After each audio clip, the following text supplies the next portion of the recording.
Personal log, stardate 48546.2. Our journey home is several weeks old now. I spent over an hour setting up an Excel spreadsheet to convert stardates to regular dates just so I could track dates for every episode in the season because of this one line. The end result is that they actually have been in the Delta Quadrant for 3 months and 3 days, and that each episode takes place after the preceding episode. Janeway might be understating things saying it's only been a couple weeks, but all in all, this line actually holds up to scrutiny. At the Academy, we're taught that a captain is expected to maintain a certain distance. Until now, I've always been comfortable with that distance. I like this quandary. It's one that we've seen mentioned at the end of All Good Things, where Picard laments never joining in on the officer's card game. I should have done this a long time ago. And it's one that I think would be all the more difficult when you can't even mingle with others of the same rank when you're at a port of call. Captain, I didn't realize there was an inspection scheduled. Not an inspection, Lieutenant. A stroll. I've yet to meet the engineer that likes it when the project manager comes for a stroll on the job site. I haven't mentioned it yet, but the warp core effect uses the same projector-based effect for the intermix that the refit Enterprise uses in Star Trek The Motion Picture. I like it a lot more than the ring of lights that TNG used. Maybe more than ever now, they need me to be larger than life.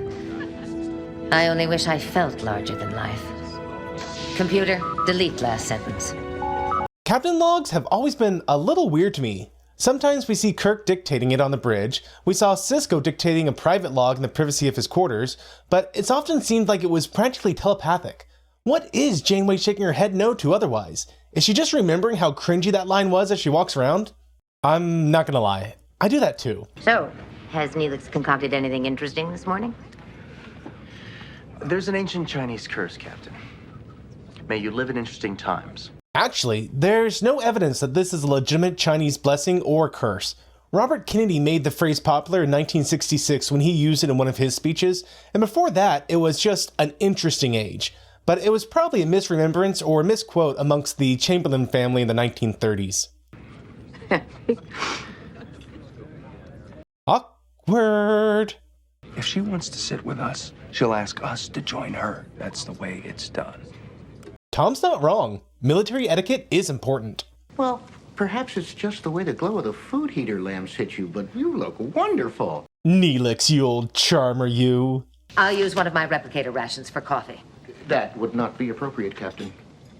I love how you don't have to wait for her to say her line. Her whole demeanor is screaming, I beg your pardon.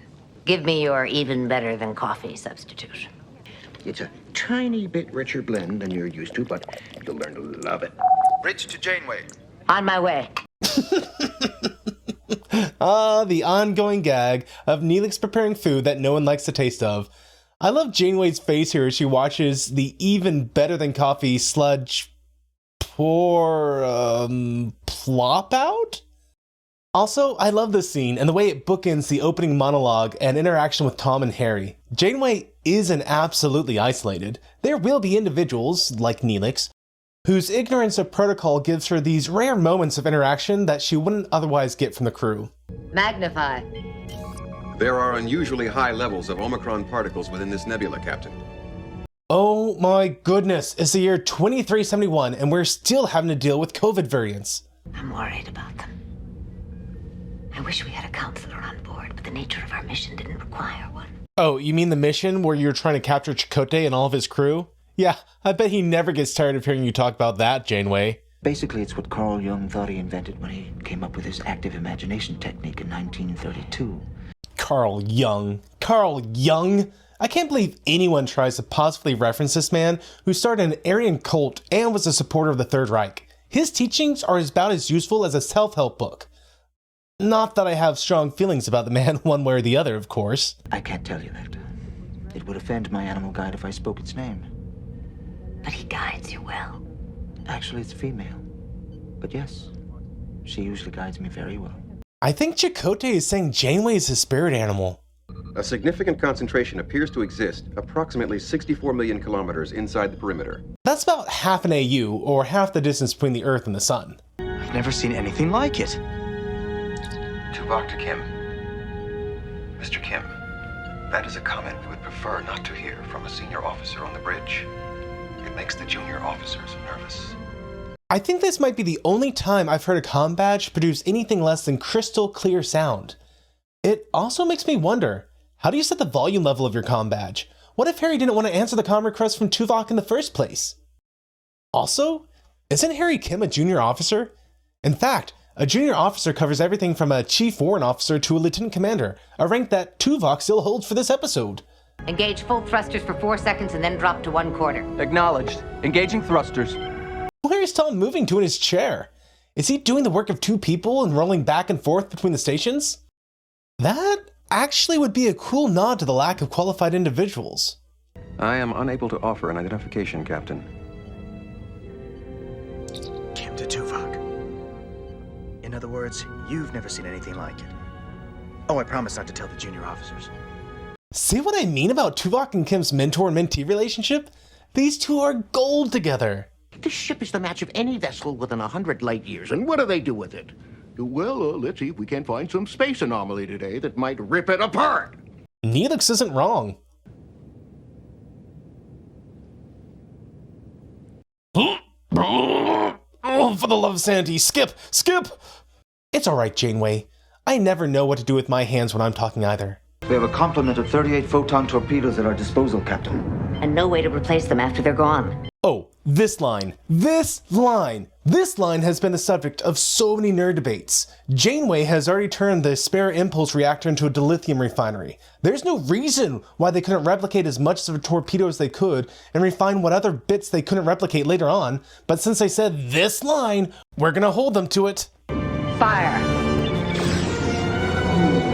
Since Voyager was actively being held back by the energy barrier, wouldn't that mean they were firing a torpedo at point blank range? How much of our energy reserves did we lose, Ensign? 11%, Captain.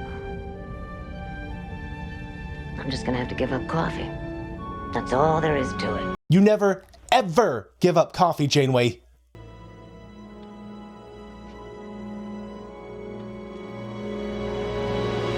Dark enough for you? I've often wondered why it's incredibly easy to break into people's quarters in Star Trek. I know on an actual military vessel, say like a sub, space is limited and sleeping conditions are more like what we would see in lower decks.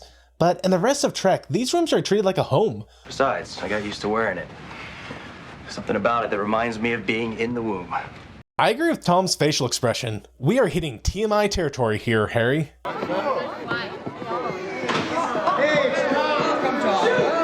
Oh, I found Waldo! I don't like to drink this late at night. I get an acid heartburn. Harry, it's holographic wine. It doesn't give you acid. Ah, the holodeck, and its never-ending question of what actually exists. In TNG, a snowball could be thrown through the doors, but a book disappeared. But characters could take several steps before disappearing. Personally, I'm of the mindset that everything is a trick of light and force fields, and the second you leave the holodeck, it would disappear. Though, how would that make wine that had taste? That's a conundrum. Game is pool, kid. Pool. I don't suppose you'd care to wager a fin on a game or two. What's a fin? I'm not sure. It's $5. There are a lot of shows where I would complain about a scene like this that doesn't add to the plot of the episode, but just pads out the runtime. However, in this episode, I love this scene. Not only does it further prove Harry and Tom had the best bromance in Trek, it shows that the crew of Voyager are having difficulties and each person is doing what they can to cope. Also, in real life, the actor who played Tom Paris hated the bar that Paris made, but loved the beach resort that Neelix makes in season 3. Also, it doesn't hurt that my grandpa had a pool table like this one. I don't know how many hours I spent playing pool on a table like this. Please state the nature of the medical emergency. Why do you always have to say that? I can only speculate about my programmer's motives. Perhaps he thought I might be summoned for important reasons? It's great when the Doctor and B'Elanna interact. They're both sassy and it makes for some funny dialogue. Now there's an interesting concept. A hologram that programs himself. What would I do with that ability? Create a family, raise an army? Yeah, the Doctor kind of does both of these things. No, I suspected something far more interesting than that. Something we'll tell you right after these messages. Come in. Repair crews have degaussed the hull, Captain. If you ever have a free minute, you should go check out a YouTuber named Darren Wagner. He does Star Trek videos from time to time where he talks about how Star Trek connected with him as he served aboard a Navy sub. Degaussing was something they actually had to do. Though in this instance, I think what Chakotay meant was they finished cleaning the goop off the hole. What's this? My medicine bundle. I've never shown it to anyone before. Chakotay claims he never showed it to anyone before, but we find out very quickly that he tried to do this with B'Elanna. Surely she saw it then, right? Or is this just something Chakotay does with all the ladies? Hakuna? Matata. It means no worries. My ancestors used psychoactive herbs to assist their vision quests. Now they're no longer necessary.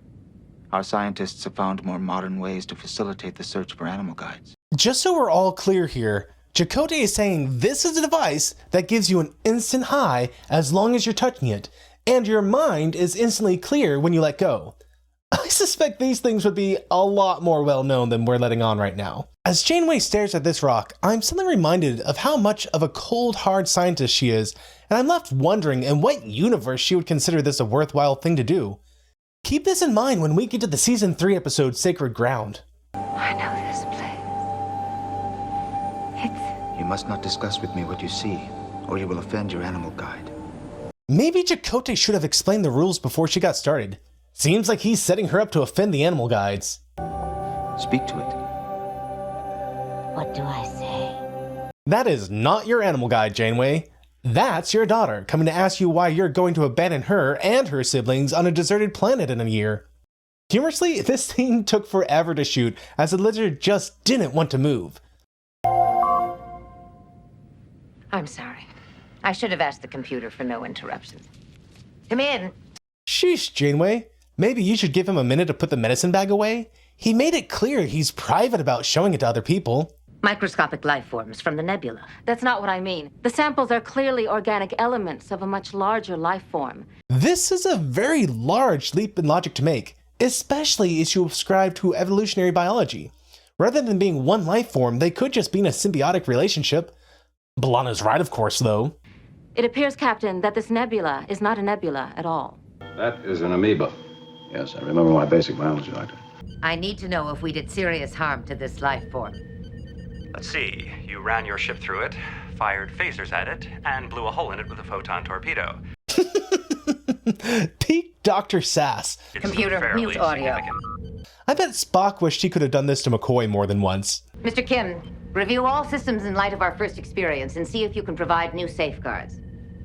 Tuvok, your job is to find some modification of the shields that will hold off this life form's natural defense systems. These are minor lines, but I like how they show that they're learning from previous mistakes. It also creates a reason for the second trip in to not buffet them around the same way the first trip did, instead of it just being writer's convenience. The Bantan is a little on the spicy side. Tess grows them herself in the hydroponic garden. Don't eat any of the little pink things and you'll be fine. I love this warning that as long as they don't eat the little pink things, they'll be fine. It makes you wonder how many people visited the doctor after this meal. Go back in, hello? Well, that's it. I've had it. Neelix. No. I'm going to the captain about this. This upcoming scene, and episode in general with him kissing Kes, is as bad as Neelix will get for the show.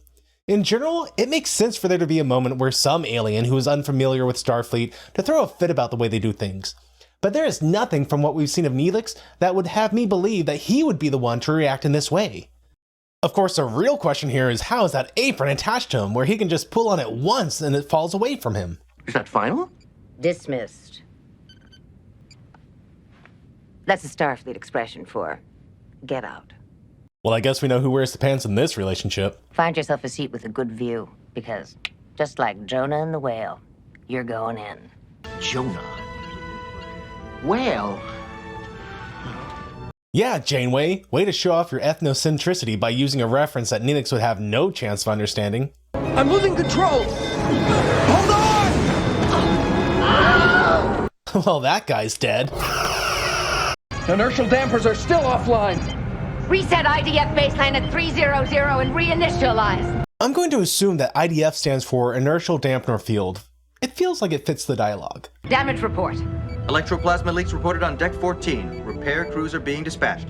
Otherwise, we seem to be in one piece. I believe the optical data network is down, Ensign. Sheesh. Way to throw Harry under the bus, Chakotay.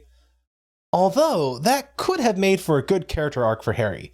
The ensign who is learning the ropes, making mistakes, and growing through them. As it is, though, this moment just feels kind of out of place. Time for refreshment.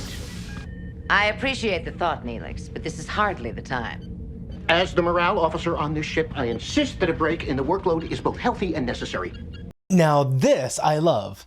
Neelix appointing himself morale officer fits in with his character that we've seen up until now, and definitely where they take him after this. Still, either Neelix is amazingly fast at cooking and was able to whip this all together in 90 seconds, or he definitely only came up here to tell everyone, I told you so. Captain? Well done, Mr. Paris. Take us gently out of the current. Stay in RCS drift mode. RCS drift mode? I'm assuming that's supposed to stand for Reaction Control Thrusters. But that should be RCT, right? This is the doctor speaking. Please activate your monitor to the emergency medical holographic channel. I believe I may have a suggestion that will help. That's channel 47. Is that enough to count as a 47 sighting? Forget it. I'm gonna count it as a 47 sighting. I believe a slight alteration of your treatment plan is necessary. As inspiration, I've drawn on an ancient medical technique known as a suture. Suture? I'm calling shenanigans for this being some archaic unknown technique. There's a limit to how much a person can be healed, even in Star Trek. Sutures would still exist for those really big wounds, right? I do like this being the solution to the problem, though. It's clever, and it has a bit of reality mixed in with sci-fi. Exactly what I want to be seeing in Star Trek. Mr. Kim, prepare a Class 4 microprobe. Aye, Captain. Don't get too approached to hearing about those Class 4 microprobes. This is one of 2 times it will ever be referenced. Launch microprobe.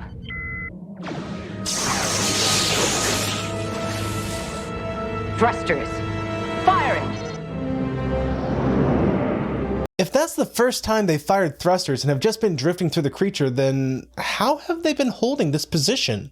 It may surprise you to know that I have no problem with how quickly this creature was healed. It's a gaseous being. I would imagine they would quickly fill whatever space was available and heal quickly.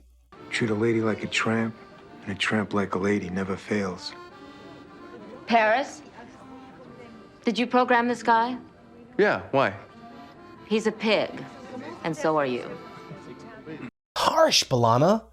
Though it does make you wonder, at what point does someone cross a line from writing a character that is deplorable because that character is supposed to be hated into writing a deplorable character because it reflects something about the person doing the writing? 8-ball in the side pocket.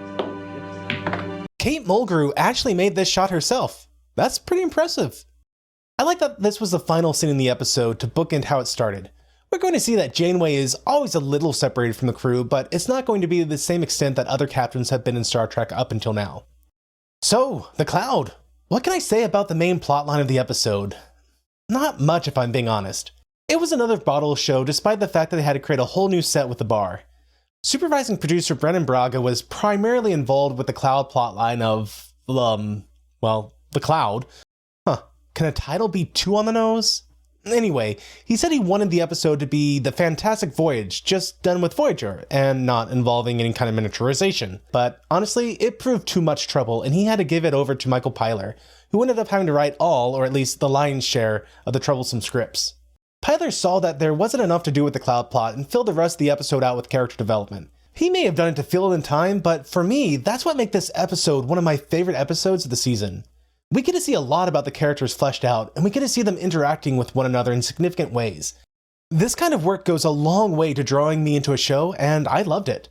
Conversely, he stated he hated writing the technobabble parts. That makes 2 out of 3 producers on the record so far for hating doing any kind of research on technology. They definitely needed someone on staff who they could have at least consulted with to fill in these technological gaps that no one liked writing. Anyway, that's it for this video. If you want to be a week ahead of everyone else, you can join my supporters on either Subscribestar or Patreon by searching for Life with Matthew, or just clicking on the links in the description of the video.